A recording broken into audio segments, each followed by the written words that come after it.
Mesdames, Messieurs les membres du jury, je vous remercie de votre présence aujourd'hui pour la soutenance de ma thèse. Je vous remercie également d'avoir pris le temps et d'expertiser mon travail. Je vous en suis très reconnaissant. Je salue toute l'assistance qui s'est déplacée aujourd'hui pour venir voir mon travail et le travail que j'ai mené dans le cadre d'une thèse CIFRE, à savoir l'impact du cycle menstruel sur la performance physique dans le football féminin. Ce travail a donc été réalisé sous la codirection de Cyril Martin et de Nathalie Boisseau, que je remercie également. Ma thèse fut initiée dans le cadre d'une collaboration CIFRE reliant l'AS Saint-Étienne, où j'étais salarié en tant que préparateur physique de l'équipe première féminine, et l'université Claude Bernard Lyon 1, et plus particulièrement le laboratoire et l'IBM. Ce dispositif CIFRE m'a permis non seulement de pouvoir m'épanouir professionnellement dans le monde du football de haut niveau, mais également dans le domaine universitaire et scientifique. Souvent considéré comme tabou, on assiste à une véritable prise de conscience de ce que sont les spécificités féminines telles que les menstruations et plus généralement le cycle menstruel. C'est à la lecture du magazine L'Équipe en 2017, lors d'un déplacement en bus à Guingamp, que j'ai souhaité me repencher sur un travail que j'avais entrepris alors à l'époque en Master 2, à savoir déterminer l'impact que pouvait avoir que pourraient avoir les différentes phases du cycle menstruel sur la performance en football. Nous avons pu le constater grâce à la dernière Coupe du Monde, l'essor du football féminin ne cesse de se développer. Néanmoins, les publications scientifiques sont encore peu nombreuses, que ce soit en sport féminin, mais surtout en football professionnel. En effet, sur les 16 822 articles publiés entre 1970 et 2019, on s'aperçoit que seulement 919 études ont été réalisées auprès de joueuses de football professionnel. Cette sous-représentation des joueuses au sein des protocoles scientifiques peut s'expliquer, dans une certaine mesure, par les variations hormonales qui pourraient être associées au cycle menstruel et qui pourraient potentiellement, in fine, altérer la performance. Le football est une activité intermittente, complexe, qui met en jeu différents facteurs, qu'ils soient d'ordre tactique, cognitif, physique ou encore technique. L'expression simultanée de ces différents facteurs amène à la performance. Néanmoins, la grande difficulté d'analyse de ce sport réside dans le fait que tous ces facteurs sont interdépendants. Dans le cadre de ma thèse, nous nous sommes intéressés uniquement sur les aptitudes physiques des joueuses de football et l'impact que les cycles menstruels pourraient avoir sur différentes variables. Ainsi, pour être performante en football, la joueuse doit avant tout être capable d'être rapide, explosive, capable de réitérer des efforts, de tenir toute la durée d'un match, bien entendu, et surtout d'être agile, afin de pouvoir répondre aux différents stimulus et à engager une réponse motrice adaptée en fonction du contexte. La performance nécessite donc de nombreux déterminants. Sur le terrain, j'ai été confronté chaque jour aux problématiques de mes joueuses, et il m'est ainsi apparu pertinent de me questionner et de prendre en compte leurs spécificités féminines, et notamment leur spécificité physiologique. On sait que le cycle menstruel est caractérisé par d'importantes variations hormonales. Ainsi, son influence pourrait venir à modifier certains déterminants de ces différentes qualités physiques et altérer, in fine, la performance en match. Le cycle menstruel regroupe l'ensemble des processus physiologiques permettant à l'organisme de la femme une éventuelle grossesse. Il dure en moyenne 28 jours, et se caractérise majoritairement en deux phases, la phase folliculaire ainsi que la phase lutéale. On peut bien entendu subdiviser ces phases en 6 phases. Si l'on s'intéresse uniquement aux concentrations en œstradiol, qui est l'œstrogène le plus puissant et le plus présent dans l'organisme chez la femme, ainsi que la progestérone, on s'aperçoit que le cycle peut être donc décomposé en 6 phases. La phase folliculaire précoce, au cours de laquelle les concentrations en œstrogène et en progestérone sont stables et faibles. La phase folliculaire tardive, au cours de laquelle on assiste à une augmentation puis à un pic de la concentration en œstradiol. La période ovulatoire, qui marque une diminution de la concentration en œstradiol, mais parallèlement une augmentation progressive de la concentration en progestérone. La phase folliculaire précoce, au cours de laquelle ces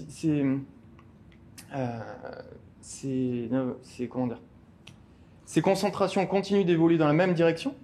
Et enfin, la phase mi-lutéale, au cours de laquelle on assiste à un pic en progestérone ainsi qu'un second pic en œstradiol, plus faible que le premier. Puis, les concentrations hormonales chutent, et ce qui entraîne la période de menstruation marquant le début du cycle suivant. En plus de leur interaction sur les différentes fonctions physiologiques, les œstrogènes et la progestérone agissent sur différents systèmes physiologiques. Ils peuvent donc agir sur les tissus conjonctifs, sur les tissus musculaires, sur les tissus nerveux, sur le métabolisme, sur les paramètres ventilatoires, mais également sur l'équilibre hydrominéral. Ainsi, les variations de concentration en œstradiol ainsi qu'en progestérone au cours du cycle menstruel pourraient dans une certaine mesure influencer les mécanismes de contrôle et de régulation de ces grandes fonctions physiologiques et, in fine, potentiellement altérer la performance et les aptitudes physiques des joueuses. 50 à 70% des sportives perçoivent une diminution de leur performance au cours de la phase folliculaire précoce. Ce ressenti coïncide avec l'apparition tels que les symptômes menstruels, la fatigue physiologique ou encore une charge attentionnelle liée à la gestion du flux menstruel. On peut également évoquer la concentration en sérotonine qui pourrait augmenter la perception de la fatigue, ce qui peut expliquer ces résultats. Bien que les concentrations en œstradiol ainsi qu'en progestérone entraînent une rétention des fluides, au cours de la phase lutéale, on ne sait pas réellement dans quelle mesure cela impacte la masse corporelle. En effet, certaines études montrent que la masse corporelle est stable, quelle que soit la phase du cycle menstruel, alors que d'autres études mettent en avant une augmentation de la masse corporelle au cours de la phase lutéale tardive ainsi qu'au cours de la phase folliculaire précoce. Néanmoins, la masse graisseuse, le taux de masse grasse, semble rester stable. Ces inconsistances et ces différences peuvent s'expliquer en partie par une importante variabilité entre les femmes concernant les différents symptômes et l'impact que cela peut avoir, notamment au niveau de l'équilibre hydrominéral. La vitesse de course, que ce soit la vitesse de course ou la performance en détente verticale ne semble pas être altérée par les différentes phases du cycle. Que ce soit sur des sprints courts ou encore sur des tests relativement simples à mettre en œuvre, le cycle menstruel et les différentes phases du cycle n'interfèrent pas sur la performance. En revanche, certains auteurs montrent une diminution au cours de la phase lutéale tardive de la capacité à pouvoir aller haut, entre guillemets la détente verticale. Il semblerait, si l'on prend l'ensemble de ces résultats, que la performance ne semble néanmoins pas être affectée au cours du cycle menstruel, principalement et notamment les actions nécessitant une production de force relativement rapide dans un temps assez court, inférieur à 3 minutes, semble être une bonne période. La force, quant à elle, évoque des résultats qui sont très contradictoires, qui pourront être expliqués, comme nous le verrons, par différentes procédures méthodologiques. Mais certains auteurs évoquent une augmentation, voire une diminution de certains déterminants de la force, tandis que d'autres ne montrent aucune altération de ces différents déterminants en fonction des phases du cycle menstruel. Les effets sur ces aptitudes physiques ne sont clairement pas définis. Que ce soit le temps limite, la consommation maximale d'oxygène relative, ou alors la concentration en lactate post-exercice, on s'aperçoit que les différentes phases du cycle menstruel ne semblent pas altérer ces différentes variables mesurées au cours d'une épreuve d'endurance. Ainsi, on peut émettre l'hypothèse que le cycle menstruel n'a aucun effet sur la performance aérobie.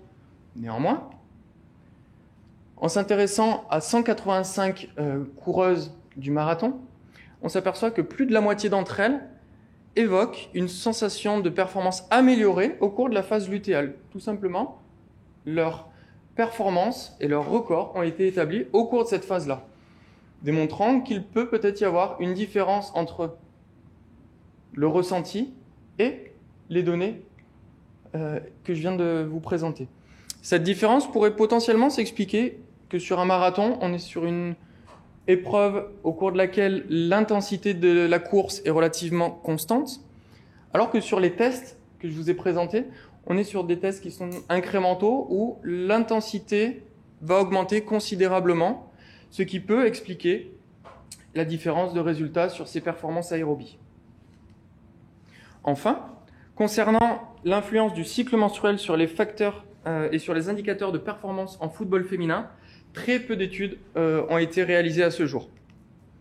Les joueuses présentent une masse corporelle qui peut être élevée au cours de la phase folliculaire précoce, ce qui n'explique pas, et paradoxalement, l'absence de variation, que ce soit au niveau de la détente verticale ou au niveau de la vitesse de course, sur cette même population. La seule étude, excusez-moi, je suis allé un petit peu vite. Au niveau des tests intermittents, de réitération de sprint, on s'aperçoit que la performance diminue au cours de la phase lutéale. Mais, encore une fois, les contre-indications méthodologiques font que certains auteurs n'évoquent aucune altération. La seule étude qui s'est intéressée à la performance en match montre une distance parcourue à haute intensité beaucoup plus importante au cours de la phase lutéale en comparaison à la phase folliculaire, ce qui s'explique notamment par un métabolisme privilégiant l'oxydation des glucides. Néanmoins, les auteurs mettent en avant une importante variation au niveau des mesures qui ne permet pas de dire avec certitude que les phases du cycle menstruel peuvent impacter la performance en football. Comme nous venons de le voir, plusieurs études ont évalué l'impact du cycle menstruel sur la performance. Néanmoins, le nombre de participantes ainsi que les phases retenues pour l'étude du cycle menstruel posent certaines problématiques qui ne permettent pas de pouvoir dégager des conclusions unanimes. Les données actuelles demandent donc à être confirmées, et puisqu'on ne sait pas dans quelle certitude, et a fortiori encore moins en football, les différentes phases du cycle menstruel peuvent impacter la performance. Ainsi, pour répondre à cette problématique, nous avons choisi dans un premier temps d'étudier 3 phases du cycle menstruel qui sont les plus caractéristiques: la phase folliculaire précoce, la phase folliculaire tardive, ainsi que la phase mi-lutéale.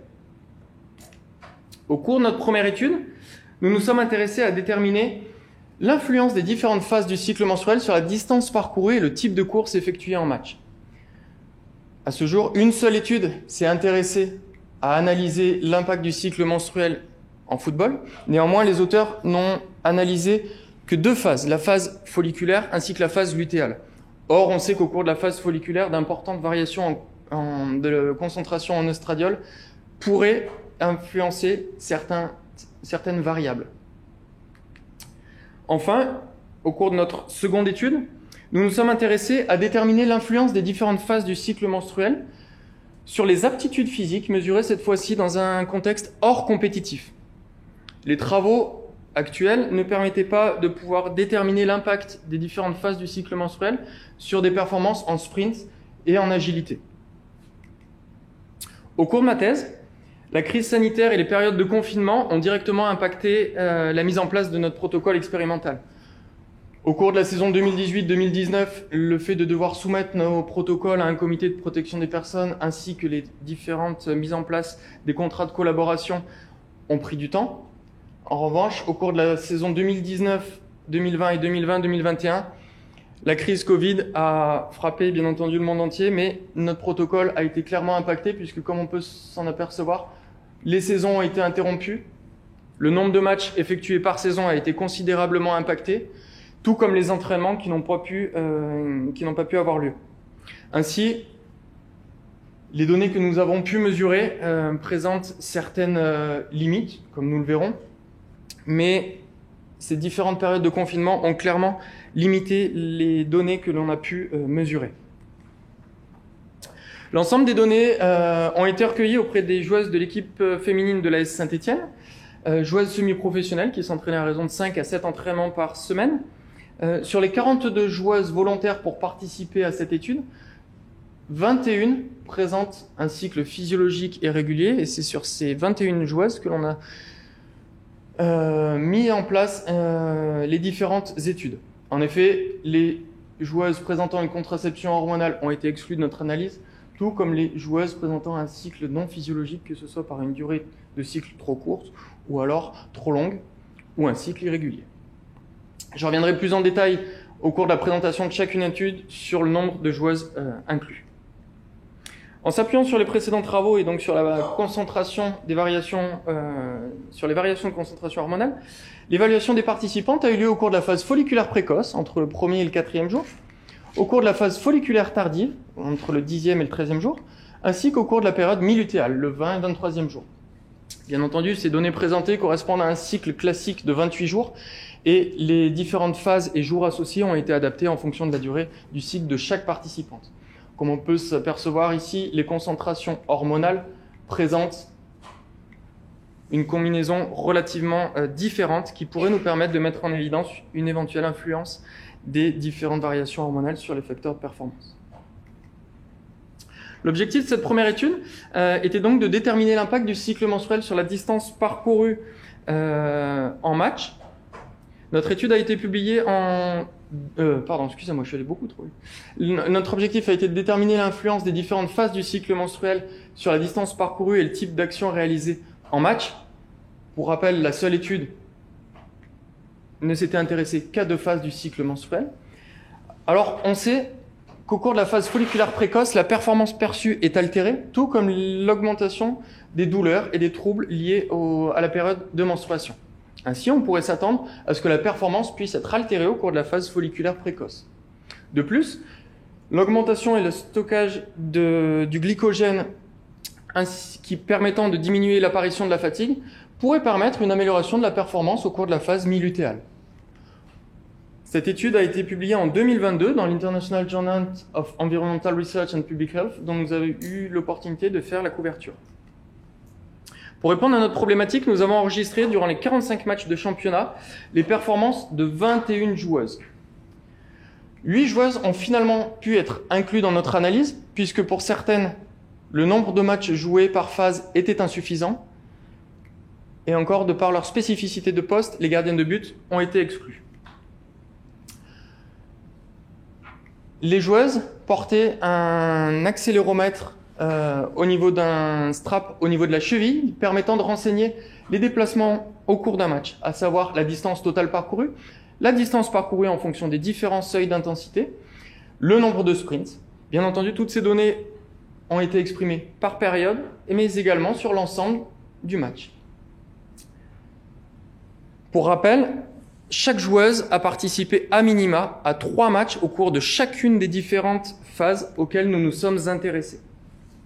Enfin, nous nous sommes également intéressés aux différentes variables contextuelles qui peuvent altérer la performance, que ce soit la localisation du match, à domicile, à l'extérieur, l'issue du match, ou encore l'adversité. En match, on sait que certaines variables contextuelles peuvent influer sur la performance en course. Ainsi, au cours de notre étude, nous avons pu voir que quelle que soit la phase du cycle dans laquelle les performances ont été mesurées, les différentes variables, que ce soit la localisation du match, l'issue du match ou encore l'adversité, n'ont pas eu d'influence sur les différents matchs et les différentes données que nous avons pu recueillir. On observe, au cours de notre étude, on a pu observer une augmentation significative de la distance totale parcourue au cours de la phase folliculaire tardive en comparaison avec la phase folliculaire précoce. Ainsi, cela renforce le fait qu'au cours de la phase folliculaire, les concentrations en hormones peuvent, dans une certaine mesure, influer et expliquer une variation de performance que nous avons pu mettre en évidence.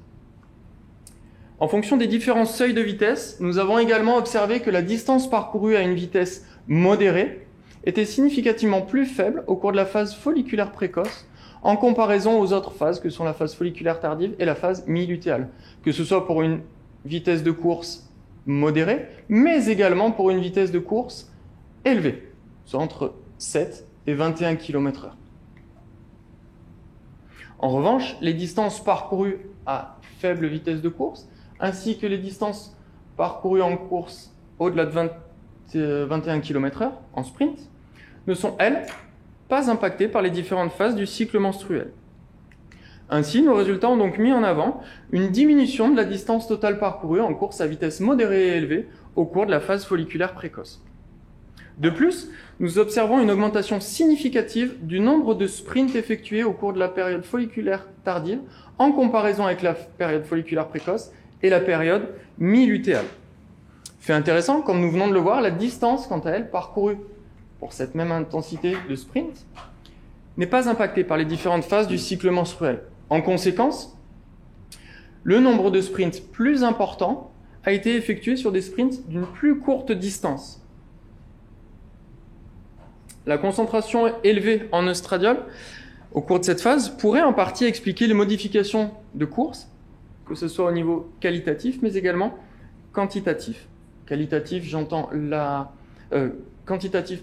le nombre de sprints, et qualitatif, le fait que les sprints sont beaucoup plus courts et beaucoup plus nombreux.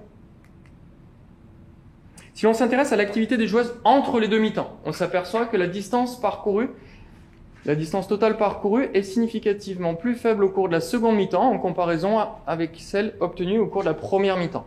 Ces résultats s'expliquent en partie par la diminution de la distance parcourue à une faible vitesse de course, visible en deuxième mi-temps.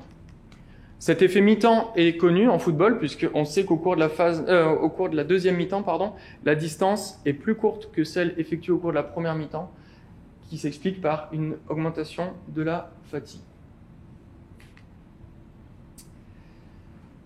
Les variations de performance entre les mi-temps ne sont pas influencées et ne sont pas liées aux variations de performance que l'on peut voir au cours du cycle menstruel, comme le résume ce tableau issu de notre publication.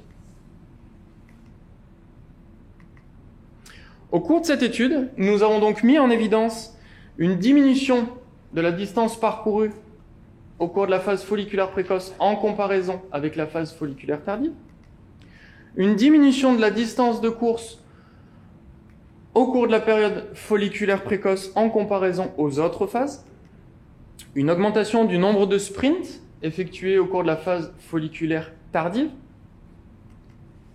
et également une diminution de l'activité parcourue en deuxième mi-temps en comparaison à la première.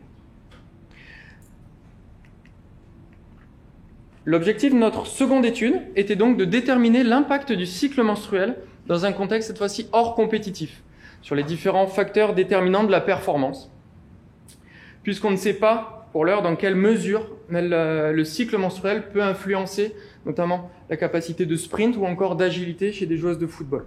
Or, on sait qu'au cours de la phase folliculaire, l'augmentation de l'œstradiol permet une activation volontaire beaucoup plus importante qui est associée à la performance en sprint. De plus, au cours de la période mi-lutéale, la variation de concentration en œstradiol ainsi qu'en progestérone permet une augmentation du stockage du glycogène qui pourrait amener à une diminution de la fatigue. Ainsi, nous pouvons émettre l'hypothèse que la performance au cours d'une épreuve de réitération de sprint puisse être impactée. Enfin, l'augmentation de la masse corporelle qui est déterminante dans l'agilité pourrait permettre d'observer des résultats, une altération des résultats au cours de la période folliculaire précoce. Cette étude est actuellement en cours de révision et nous l'avons soumise au Science and Medicine in Football. Afin de répondre à nos objectifs, nous avons effectué pas moins de 49 sessions expérimentales sur les 21 joueuses présentant un cycle physiologique. Certaines joueuses n'ont pas pu effectuer l'intégralité des sessions expérimentales, ou encore, bien qu'elles aient pu effectuer l'intégralité des sessions expérimentales, les dosages sanguins en œstradiol et en progestérone ne correspondaient pas aux valeurs attendues caractéristiques de chacune des phases. Ainsi, ce sont donc 11 joueuses qui ont pu être finalement incluses, soit un total de 33 sessions expérimentales. L'inclusion de ces joueuses à notre protocole fut permise à la suite d'un monitoring menstruel au cours duquel, durant 3 cycles consécutifs, nous nous sommes intéressés à déterminer la régularité ainsi que la durée physiologique de chaque joueuse afin de pouvoir modéliser un cycle menstruel, afin de pouvoir planifier et anticiper les différentes sessions expérimentales. L'ordre des sessions fut randomisé. Certaines joueuses ont commencé par les évaluations au cours de la phase folliculaire précoce, puis folliculaire tardive et enfin mi-lutéale. D'autres ont attaqué par la période au cours de la folliculaire tardive. Et enfin, pour le troisième groupe, les sessions ont commencé par la phase mi-lutéale. Chaque joueuse a donc effectué 3 sessions expérimentales, rigoureusement identiques, que ce soit au niveau de l'horaire à laquelle ces sessions avaient lieu, mais également au niveau du contenu et de l'ordre des différents tests utilisés. Dans les 2 jours suivant le début de chaque session expérimentale, les joueuses devaient remplir des questionnaires sur leurs habitudes de vie, comprenant un suivi alimentaire ainsi qu'un suivi de l'activité physique. Puis, le jour des sessions expérimentales, les participantes effectuaient un prélèvement sanguin le matin à jeun, puis étaient convoquées en début d'après-midi au centre d'entraînement afin de remplir les différents questionnaires, effectuer les mesures anthropométriques, puis effectuer les tests sur le terrain. Le suivi alimentaire fut effectué en utilisant une enquête alimentaire et analysé avec l'utilisation de la table française Sigwal. Le niveau d'activité physique spontanée a été évalué via le score IPAC. Le jour de la session expérimentale, les prélèvements sanguins avaient donc lieu le matin à jeun, et ils ont permis le dosage des concentrations en œstradiol ainsi qu'en progestérone. Les mesures anthropométriques en début d'après-midi comportaient une évaluation de la masse corporelle ainsi qu'une évaluation de la masse grasse via la méthode des plis cutanés. Après un échauffement standardisé spécifique au football, nous avons évalué les aptitudes déterminantes en football, à savoir l'agilité au cours d'un test d'agilité de Mujica. Les joueuses devaient slalomer entre les jalons, sauter par-dessus une haie, frapper dans une des cages, puis terminer en sprint, afin de couper l'enregistrement du temps qui fut réalisé à l'aide de cellules photoélectriques. Sur le test d'agilité sans ballon, les joueuses avaient simplement à slalomer, sauter par-dessus la haie et venir franchir la ligne d'arrivée. Les données recueillies ont ensuite été transformées en vitesse afin de pouvoir être analysées. La détente verticale a été évaluée via le système OptoJump au cours d'une épreuve de squat jump. La hauteur de saut a ensuite été analysée. Puis, les joueuses effectuaient des sprints linéaires à l'aide de cellules photoélectriques espacées tous les 10 mètres, permettant, en plus du temps total sur 40 mètres, d'avoir les mesures des temps intermédiaires aux distances de 10 mètres, 20 mètres, 30 mètres. Les performances ont également été transformées en vitesse moyenne de course pour chaque distance parcourue. Enfin, la capacité de réitérer sprint a été évaluée via le test de RSA de Banksbo, où les joueuses avaient à réitérer 7 sprints de 34,2 mètres comportant 3 changements de direction. Le temps moyen ainsi que le meilleur temps de sprint ont été retenus pour calculer la dégradation de la performance au cours de cette épreuve, et le temps total a également été enregistré, tout comme la fréquence cardiaque moyenne et maximale, puisque les joueuses étaient équipées de cardiofréquencemètre durant la réalisation de ce test. Ainsi, au cours de ces évaluations, excepté pour l'épreuve de réitération de sprint, les joueuses effectuaient 2 essais entrecoupés de 3 minutes de récupération passive. Puis, entre chaque test, les joueuses effectuaient 5 minutes de récupération passive, et donc 10 minutes étaient octroyées avant le début de l'épreuve RSA. 30 secondes après la fin de l'épreuve de RSA, une échelle de Borg était présentée aux joueuses afin de pouvoir apprécier l'intensité et la perception de la difficulté de l'effort et de la session expérimentale. Concernant les concentrations hormonales, en œstradiol, on observe une diminution significative de la concentration en œstradiol au cours de la phase folliculaire précoce en comparaison aux 2 autres phases. Concernant la concentration en progestérone, on observe une augmentation significative de la concentration au cours de la phase mi-lutéale en comparaison aux autres phases. Ainsi, en conséquence, le ratio et le rapport œstradiol-progestérone est significativement plus important au cours de la phase folliculaire tardive. Ces résultats permettent donc bien de confirmer que les différentes sessions expérimentales ont bien eu lieu en présence de combinaisons hormonales différentes, ce qui est caractéristique d'un cycle physiologique classique. Nos résultats ne montrent aucune modification des apports énergétiques journaliers ainsi que l'activité physique spontanée. Ainsi, lors de nos sessions expérimentales, ces résultats démontrent que l'apport et la dépense sont similaires dans les jours qui précèdent le début de chaque session expérimentale. Concernant les mesures anthropométriques, la masse corporelle, la masse grasse ainsi que la masse maigre ne semblent pas être altérées par le cycle menstruel puisque nous n'observons aucune différence significative, quelle que soit la phase du cycle dans laquelle les évaluations ont eu lieu. Concernant les courses linéaires, on observe une augmentation significative de la performance exprimée ici en vitesse de course au cours de la phase folliculaire tardive en comparaison avec la phase folliculaire précoce et mi-lutéale sur une course de 10 mètres et de 20 mètres. En revanche, sur une distance plus importante, telle que sur une course de 30 mètres, on observe une différence significative entre le début et la fin de la phase folliculaire sur la vitesse de course.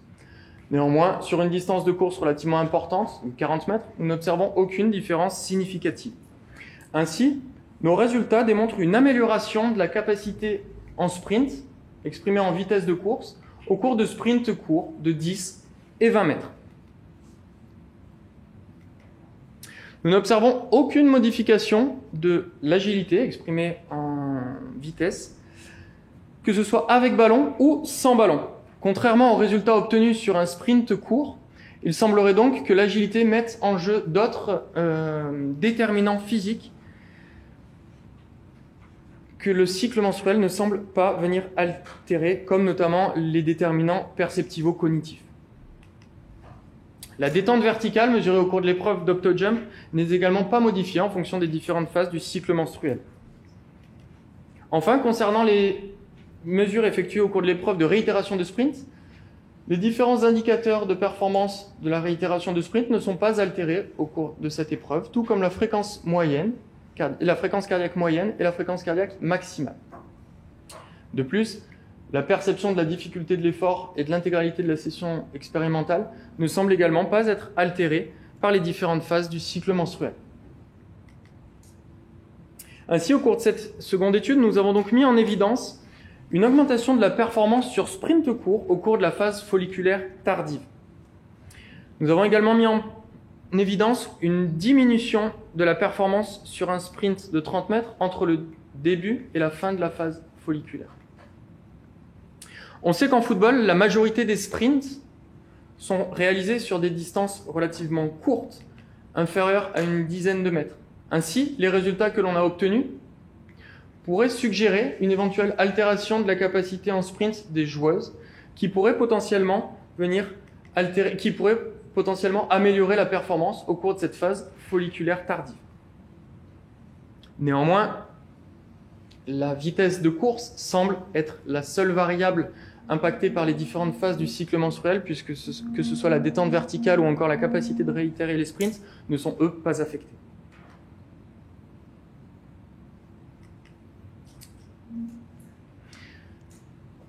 Pour résumer les différentes études et ma thèse, nous pourrons dire que le cycle menstruel pourrait altérer la performance en football féminin ou plus ou moins certains déterminants, comme notamment la vitesse de course.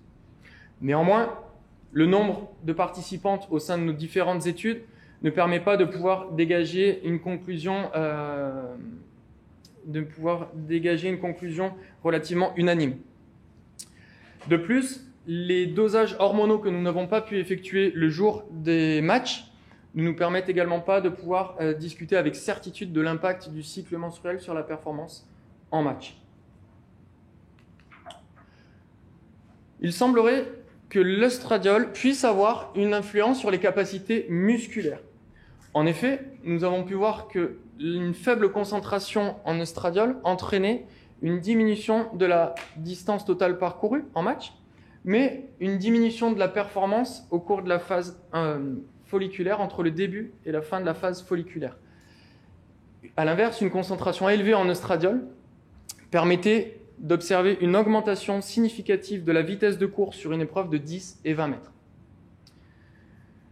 Les données que nous avons pu obtenir au cours des sprints pourront, dans un prochain temps, être analysées au regard du profil force-vitesse afin de pouvoir déterminer dans quelle mesure les capacités musculaires des joueuses peuvent être altérées par une concentration en œstradiol. Ainsi, on pourrait émettre l'hypothèse que le profil force-vitesse horizontal enregistré au cours des sprints puisse permettre de mettre en évidence une altération de l'orientation de la force ou une altération d'autres paramètres d'ordre mécanique pouvant expliquer l'impact de l'œstradiol sur la performance en sprint.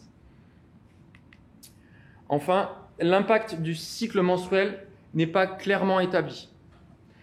Il est nécessaire que de nouveaux travaux puissent être effectués et soient effectués tout en respectant les nouvelles recommandations méthodologiques, que ce soit le suivi et le monitoring menstruel, mais également les phases qui ont choisi d'être étudiées. De plus, l'utilisation de GPS aurait pu nous permettre d'obtenir des résultats plus précis au niveau de la distance parcourue en match et potentiellement de pouvoir avoir une notion d'individualisation des seuils de vitesse de course que nous n'avons pas pu avoir via notre dispositif d'enregistrement de la distance parcourue. Enfin, l'utilisation de la pilule contraceptive pourrait être également une nouvelle perspective d'analyse. On sait que l'eutynyl-œstradiol et l'œstradiol n'ont pas du tout les mêmes effets sur la physiologie de la femme. Ainsi, les observations que l'on voit sur un cycle menstruel physiologique pourraient être différentes dans une population de joueuses utilisant une pilule contraceptive.